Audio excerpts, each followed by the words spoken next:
Trump دوبارہ امریکہ کے president بنے، کچھ وجہ جو امپورٹنٹ تھی وہ تھی جو بائیڈن کی پالیسیز، جس کی وجہ سے امریکہ میں بہت مہنگائی بڑھی، جو بائیڈن کی یوکرین اور فلسطین کے اندر میں پالیسیز۔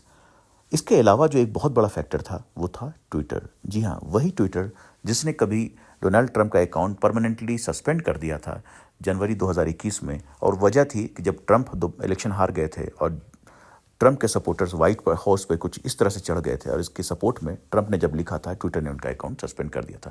نہ ہی صرف ٹویٹر بلکہ یوٹیوب، فیس بک نے ان کا اکاؤنٹ سسپینڈ کر دیا تھا۔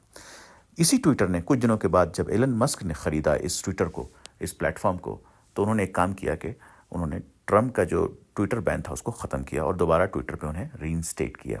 نہ ہی صرف مسک نے ان کو دوبارہ ری انسٹیٹ کیا، بلکہ الیکشن سے کچھ دنوں پہلے ایلن مسک نے کھل کر ڈونلڈ ٹرمپ کے سپورٹ میں آ گئے، اکنامیکلی اور ٹویٹر کے ذریعے انہوں نے خوب زبردست کمپین کیا، اور کہتے ہیں کہ آج کے ٹائم میں ہم کہہ سکتے ہیں کہ ایلن مسک ہی اصل میں کنگ میکر ہے، اور وہ سب سے بڑی وجہ بنی ان کے الیکشن جیتنے میں۔ وجہ بتانے کی یہ تھی کہ بہت سے ہمارے مسلمان بھائی یہ کہتے ہیں کہ بھائی ہم تو سوشل میڈیا کے استعمال کو حرام سمجھتے ہیں۔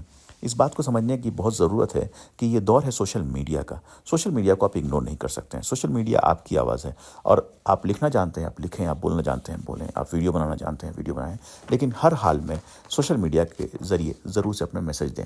نبی کریم صلی اللہ علیہ وسلم کے زمانے میں بھی اس طرح کے میسیجز کو لوگ دیتے تھے، لیکن وہ اس طرح کا زمانہ نہیں تھا کہ سوشل میڈیا کا جو ہم آج دیکھتے ہیں۔ اس زمانے میں شاعری کا زمانہ تھا، تو ان کے کچھ شاعر ہوا کرتے تھے، بلکہ حسن ابن طبیت کو کہا جاتا ہے کہ وہ شاعر تھے، ان کو پوئٹ آف دی پروفٹ، یعنی کہ نبی کریم صلی اللہ علیہ وسلم کا شاعر جو ہے کا خطاب دیا گیا تھا۔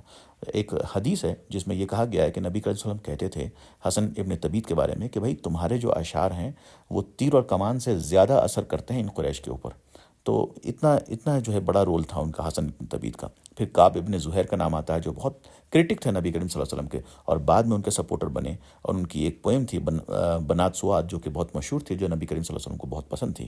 اس کے علاوہ عبداللہ ابن رواحہ کا نام آتا ہے۔ تو گویا مقصد بتانے کا یہ تھا کہ سوشل میڈیا پہ تھوڑا بہت وقت ضرور دیں، یہ آج کی طاقت ہے اور یہ آپ کی طاقت ہے۔